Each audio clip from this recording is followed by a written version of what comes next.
श्री कृष्ण मित्रों, मैं प्रियंका स्वागत करती हूँ आपका जीवन और आध्यात्म में। कि चाहे कैसी भी परिस्थिति हो, हर परिस्थिति में खुश रहना सीख जाओगे। चाहे कैसी भी परिस्थिति हो, हमें खुश रहना चाहिए, क्योंकि जो भी होगा परमात्मा के हुक्म के अनुसार ही होगा। जो हो रहा है वह भी परमात्मा के हुक्म के अनुसार ही हो रहा है, और जो आगे होगा वह भी परमात्मा की ही इच्छा से होगा, क्योंकि जो वह करता है वही होता है, और वह परमात्मा ही इस संसार को चलाने वाला है। हम तो केवल उसके आगे एक कठपुतली की तरह है। वह हमें चाहे नचाता रहे और हम नाचते रहें, क्योंकि हमारे हाथ में कुछ भी नहीं होता है।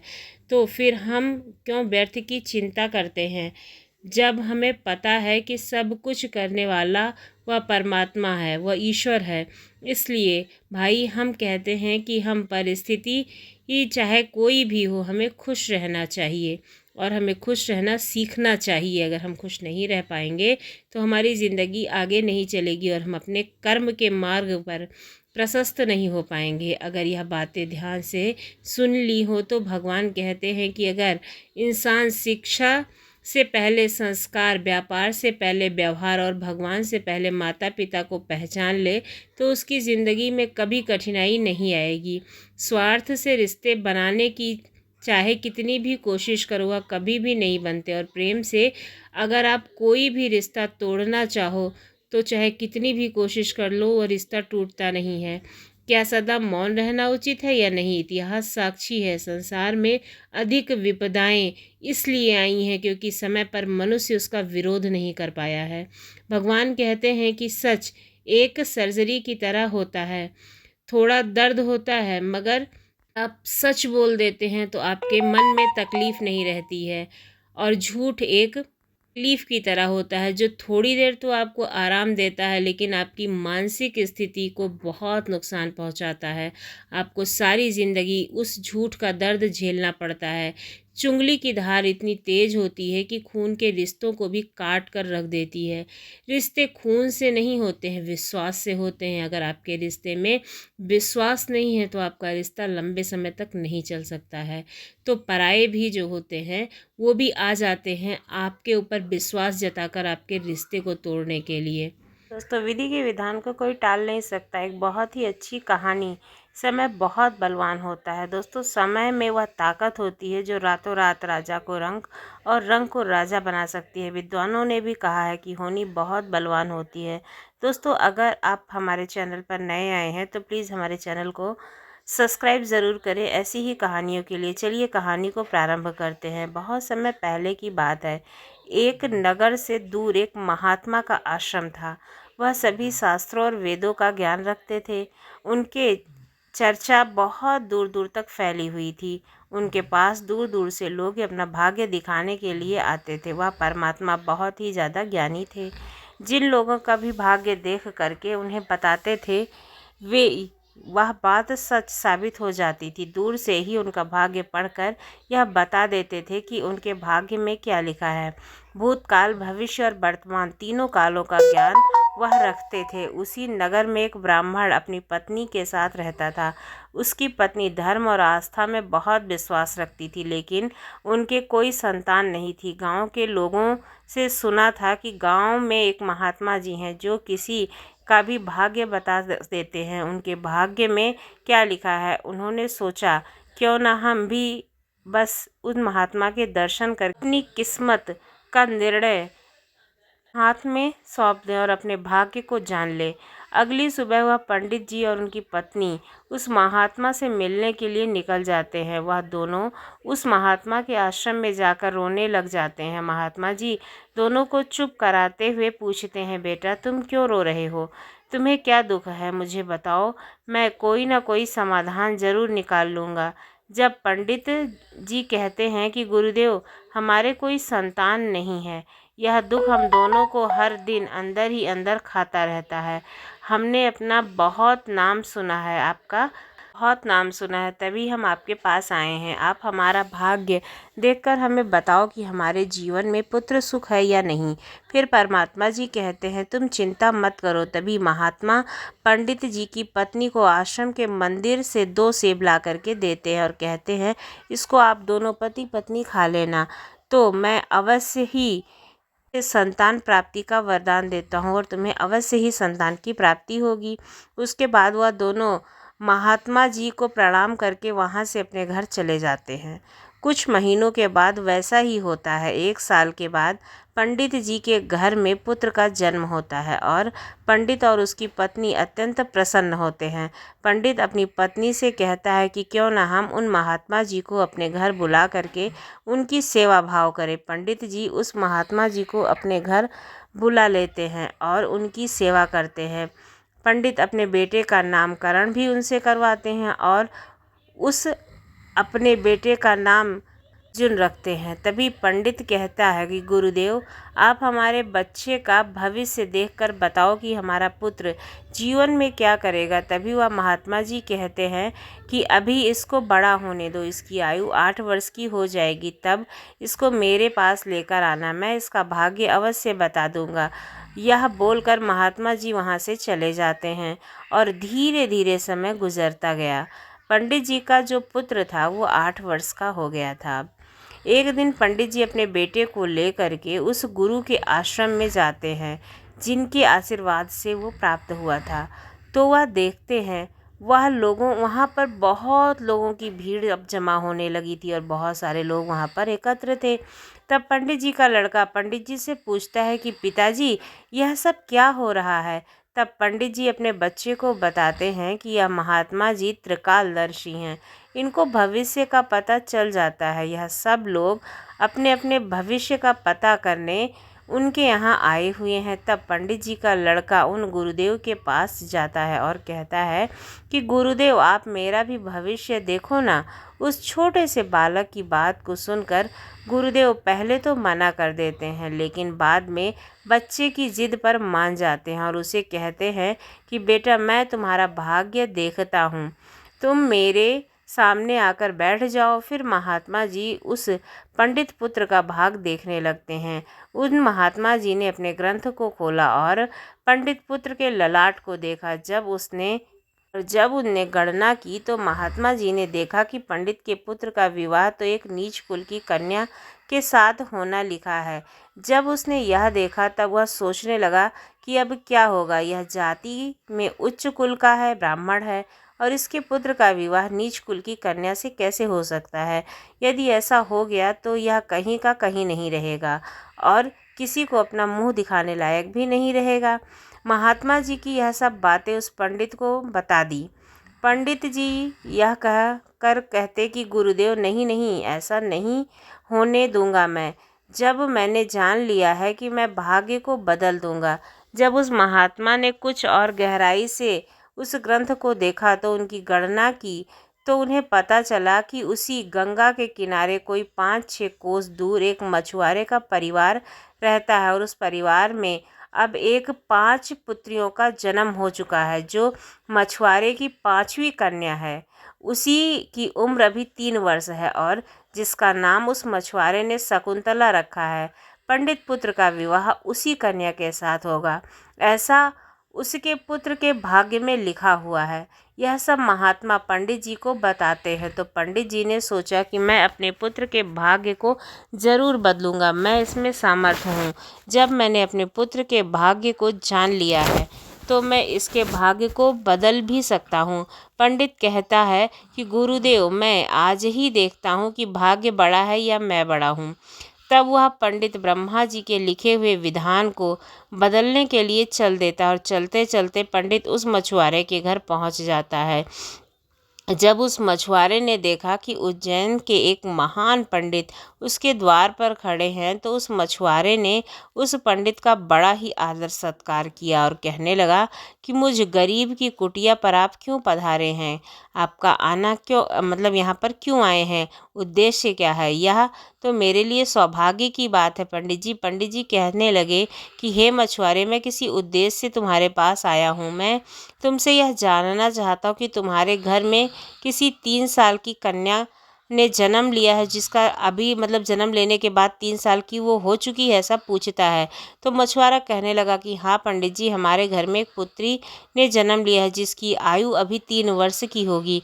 पंडित ने कहा, क्या उसका नाम शकुंतला है? तो मछुआरे ने कहा, जी हाँ पंडित जी, उसका नाम तो शकुंतला है।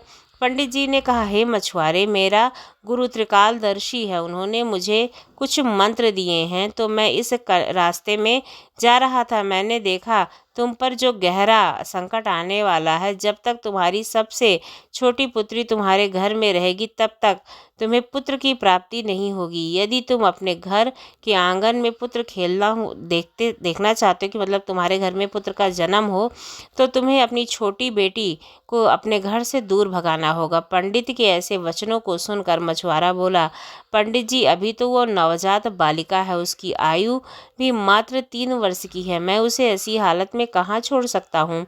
पंडित जी ने कहा, ये मछुआरे, जब मैं तुम्हें यह सब बता सकता हूँ तो मैं तुम्हारी सहायता भी कर सकता हूँ। तब पंडित जी उस मछुआरे से कहते हैं कि मेरी कोई पुत्री नहीं है, तुम एक काम करो, तुम अपनी इसी कन्या को मुझे दे दो, मैं इसका पालन पोषण करूँगा, और जब यह बड़ी हो जाएगी तो मैं अच्छा सा वर ढूंढ करके इसका विवाह भी कर दूंगा। फिर मछुआरा पुत्र की लालसा में अपनी नवजात पुत्री को उस पंडित को दे देता है। पंडित मन ही मन अत्यंत प्रसन्न हो जाता है और उस छोटी सी कन्या को लेकर चल देता है। चलते चलते वह पंडित सोचता है कि इस कन्या को मैंने मार दिया तो मुझे बाल हत्या का पाप लग जाएगा। फिर उस कन्या ने छुटकारा पाने के लिए वह पंडित एक लोहार के पास जाता, उस लोहार से एक लकड़ी का एक छोटा सा बक्सा बनवाता है और उस बक्से में उस नवजात कन्या को सुलाकर नदी में के जो जल धारा थी वहाँ पर प्रवाहित कर देता है। पंडित सोचने लगा कि यह बक्सा कुछ दूर जाएगा और अपने आप ही डूब जाएगा और यह लड़की भी मर जाएगी। इस तरह से इससे हमारा पीछा छूट जाएगा और मुझे बाल हत्या का पाप भी नहीं लगेगा। और वह पंडित अपने घर चला गया। परंतु इस दुनिया का क्या कोई भी ऐसा व्यक्ति है जो किसी के भाग्य को बदल सकता है? असंभव है, क्योंकि उस लड़की के भाग्य में जीवन लिखा हुआ था, जिस कारण से वह बक्सा उस नदी के जल में नहीं डूबा और नदी उसे बहाते हुए एक गांव के पास एक किनारे पर ले जाती है। उधर उस गांव का पंडित सुबह सुबह स्नान करने के लिए आता है, तो उस पंडित की नज़र उस बक्से पर पड़ती है। तब वह पंडित उस बक्से को खोलता है और वह देखता है कि उस बक्से के अंदर बहुत ही सुंदर कन्या लेटी हुई है, अपने पैर के अंगूठे को चूस रही है। तब वह पंडित संतानहीन था और गंगा जी में रोज स्नान करता था। संतान की प्राप्ति से के लिए गंगा मैया से प्रार्थना भी किया करता था। उस बच्ची को देखकर वह पंडित सोचने लगा कि गंगा मैया ने मेरे लिए इस पुत्री को मेरी संतान बनाने के लिए भेजा है और मेरी प्रार्थना स्वीकार की है। और इस तरह से पंडित उस कन्या को लेकर अपने घर चल देता है। जब पंडित अपने घर पहुंचा तो उस पुत्री को अपनी पत्नी को दिखाता है और उसकी पत्नी कहने लगी कि यह किसकी पुत्री है जो लेकर आए हो, यह तो अत्यंत सुंदर है। तो पंडित जी कहने लगे, गंगा मैया ने हमारी प्रार्थना स्वीकार कर ली और इस कन्या को हमारी संतान के रूप में हमारी झोली में डाल दिया है। आज से यह हमारी इकलौती पुत्री है, इसका हम बड़े अच्छे से पालन पोषण करेंगे और इसे अच्छे संस्कार देंगे, इसे किसी चीज़ की कोई कमी नहीं होने देंगे। इस तरह से पंडित और उसकी पत्नी उस कन्या का पालन पोषण करने लगे और धीरे धीरे समय गुजरा और समय के साथ साथ वह लड़की भी बड़ी हुई और वह लड़की बहुत ही सुंदर थी और उसकी सुंदरता में तो जैसे 4 चांद लग गए हों। वह इतनी सुंदर थी कि इंद्रलोक की अप्सराएं भी नहीं होती हैं उतनी सुंदर, वह भी उसके आगे फीकी पड़ जाएंगी। जब लड़की थोड़ी और बड़ी हुई तो एक दिन पंडिताइन ने अपने पति से कहा कि सुनते हो जी, हमारी बिटिया बड़ी हो गई है और इसके विवाह की उम्र हो चली है, आप कहीं जा कर के वर ढूंढो, हमारी बिटिया को का विवाह कराना है। तो पत्नी की बात को सुनकर वह पंडित अपनी इकलौती पुत्री के लिए वर देखने के लिए चल देते हैं। जब वह आसपास में उसके लायक उसे कोई वर नहीं मिलता तो वह पंडित जी अपनी पुत्री के लिए वर की तलाश करते करते उज्जैन नगरी पहुंच जाते हैं। वहां जाकर वे लोगों से पूछते हैं कि यहाँ कोई ऐसा ब्राह्मण परिवार है जिसका कोई पुत्र विवाह के योग्य हो तो बताओ।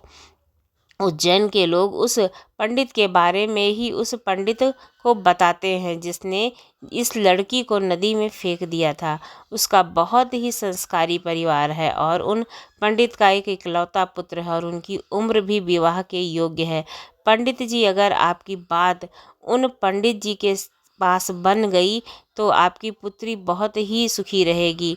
उन लोगों की बात सुनकर पंडित जी उन पंडित जी के घर अपनी पुत्री के विवाह योग के लिए चल देते हैं। जब वह पंडित के घर पहुँचे तो उस पंडित से मिले और जब पंडित जी ने अपनी पुत्री की सुंदरता और संस्कारों में बताया तो पंडित जी को अपने आने का मकसद भी बताया कि मेरी एक पुत्री है, उसका विवाह हम आपके पुत्र के साथ करना चाहते हैं।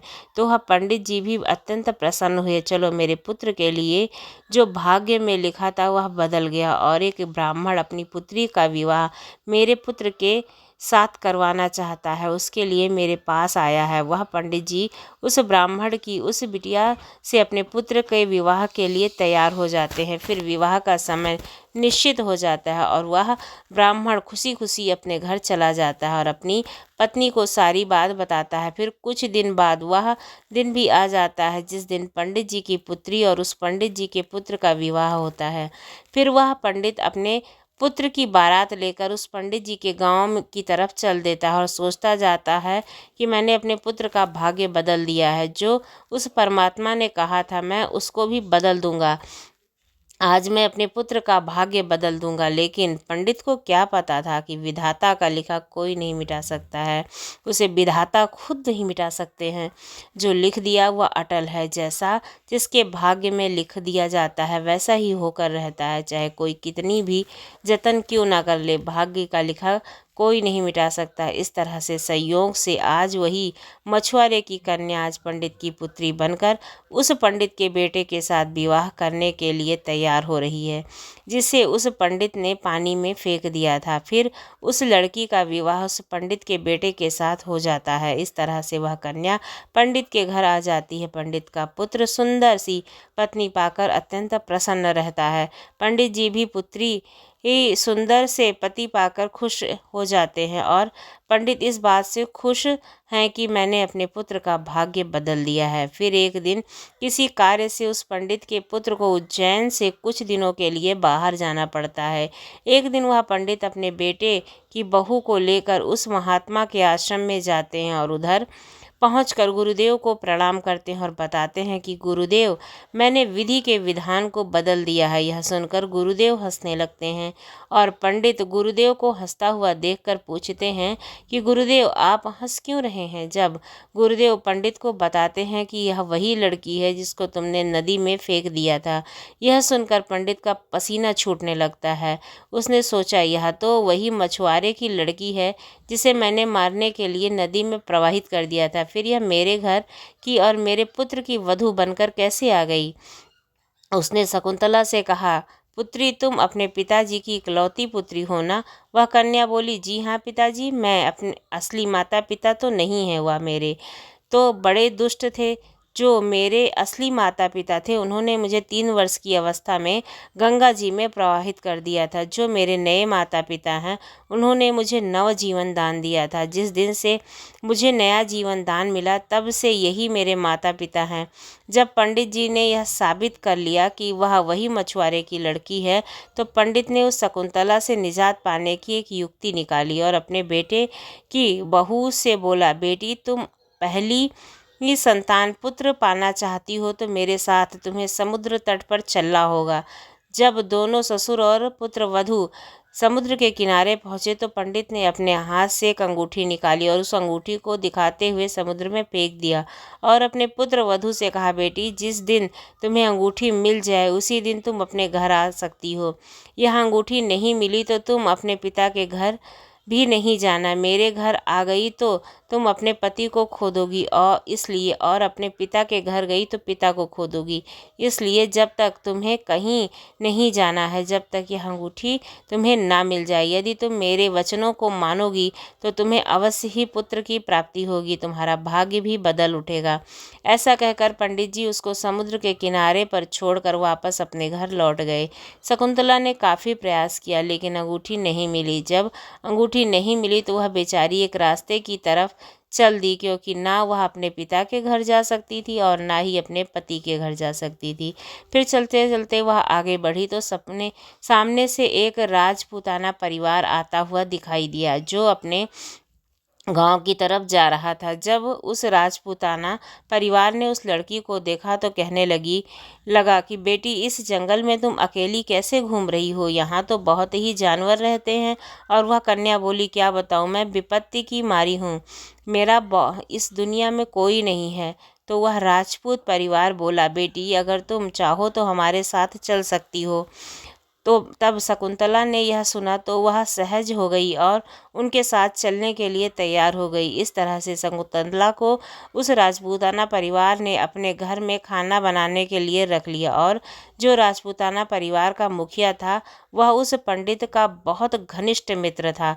कुछ समय बाद उधर जब पंडित का लड़का अपने घर आया तो उसने अपने पिताजी से शकुंतला के बारे में पूछा, तो पंडित जी ने झूठ बता दिया कि गंगा स्नान करते समय तुम्हारी पत्नी शकुंतला डूबकर मर गई। जब पंडित के लड़के ने यह सुना तो उसे काफ़ी दुख हुआ। इधर राजपूत परिवार में जिस गांव में निवास करता था, उस गांव का एक पंडित अपनी लड़की का रिश्ता लेकर उसी पंडित के घर पहुंच गया।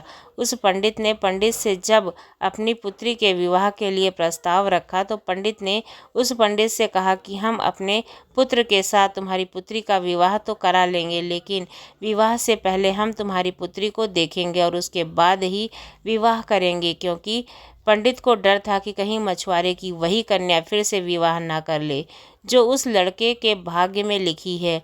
वह पंडित उस पंडित की शर्त मानने को तैयार हो गया और अपने गांव वापस लौट आया। अब पंडित अपने पुत्र के लिए लड़की देखने को उस पंडित के गांव की तरफ चल दिया। उधर जो अंगूठी उस पंडित ने समुद्र में फेंकी थी, उससे एक मछली निकल गई, और एक एक दिन किसी मछुआरे ने समुद्र में जाल फेंका तो उसे वह मछली मिली जो अंगूठी निगल गई थी। उस जाल में वह मछली फंस गई।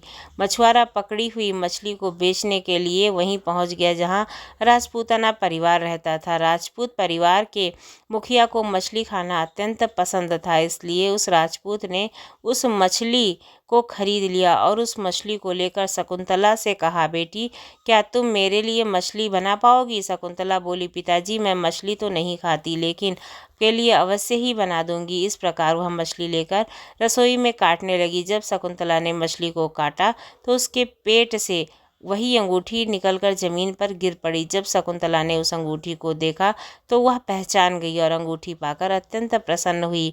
इधर वह पंडित अपने पुत्र को लेकर पंडित के गांव में पहुंचा और बेटे से कहने लगा कि पुत्र, इस गांव में हमारे घनिष्ठ राजपूत मित्र रहते हैं, पहले हम उनके पास चलते हैं।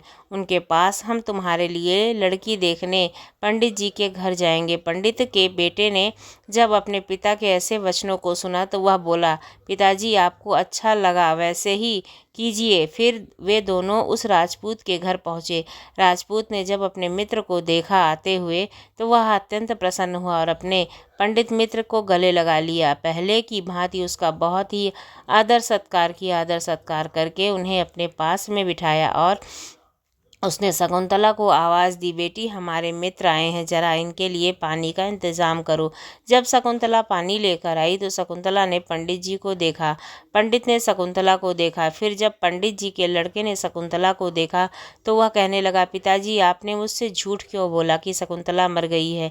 मेरी पत्नी तो जिंदा है, यह आप जानते हैं, और यह जानते हुए भी आपने मेरा विवाह किसी अन्य लड़की से करने को कैसे सोचा? तो वह पंडित दुखी मन से कहता है, है, पुत्र मैं भटक गया था। मैं विधाता के लिखे भाग्य को बदलने का प्रयास करने में इतना नीच कर्म कर बैठा कि कुछ पूछो ही मत। फिर उन्होंने पूरी कहानी सभी को सुना दी और कहने लगा, मुझे अपने ऊपर कुछ ज़्यादा ही घमंड हो गया था। जो विधाता के लिखे को मैं मिटाने चला था। मैंने लाख कोशिश की, लेकिन वही हुआ जो मेरे भाग्य में लिखा था। यह कहकर उसने अपने बेटे की बहू से माफ़ी मांगी और आदर सत्कार से उसे अपने घर ले गया। दोस्तों, विधि के विधान को कोई भी टाल नहीं सकता है। जो लिखा है वो ज़रूर होगा। अगर को भी ऐसा कोई कष्ट है, कोई परेशानी है, आप चीज़ से बहुत परेशान हैं, तो आप उस भगवान पर भरोसा रखिए, परमात्मा पर भरोसा रखिए। अवश्य ही आपकी तकलीफ़ दूर करेगा। जैसे कि शकुंतला नामक लड़की का विवाह उसी लड़के से हुआ जिसके साथ उसका विवाह हुआ था और वह अपने पति से मिल पाई। पंडित बहुत कोशिश करने के बाद भी उसके भाग्य को बदल ना सका। इसी तरह से हम कितनी भी कोशिश कर लें, लेकिन जो हमारे भाग्य में है वो होकर रहता है। बस कर्म करना ही हमारे अधिकार में है, इसलिए हमें हमेशा कर्म करते रहना चाहिए। तो दोस्तों, आपको ये कहानी, ये साखी कैसी लगी ज़रूर बताइएगा। अगर अच्छी लगी हो तो हमारे चैनल को सब्सक्राइब करना ना भूलिएगा। धन्यवाद।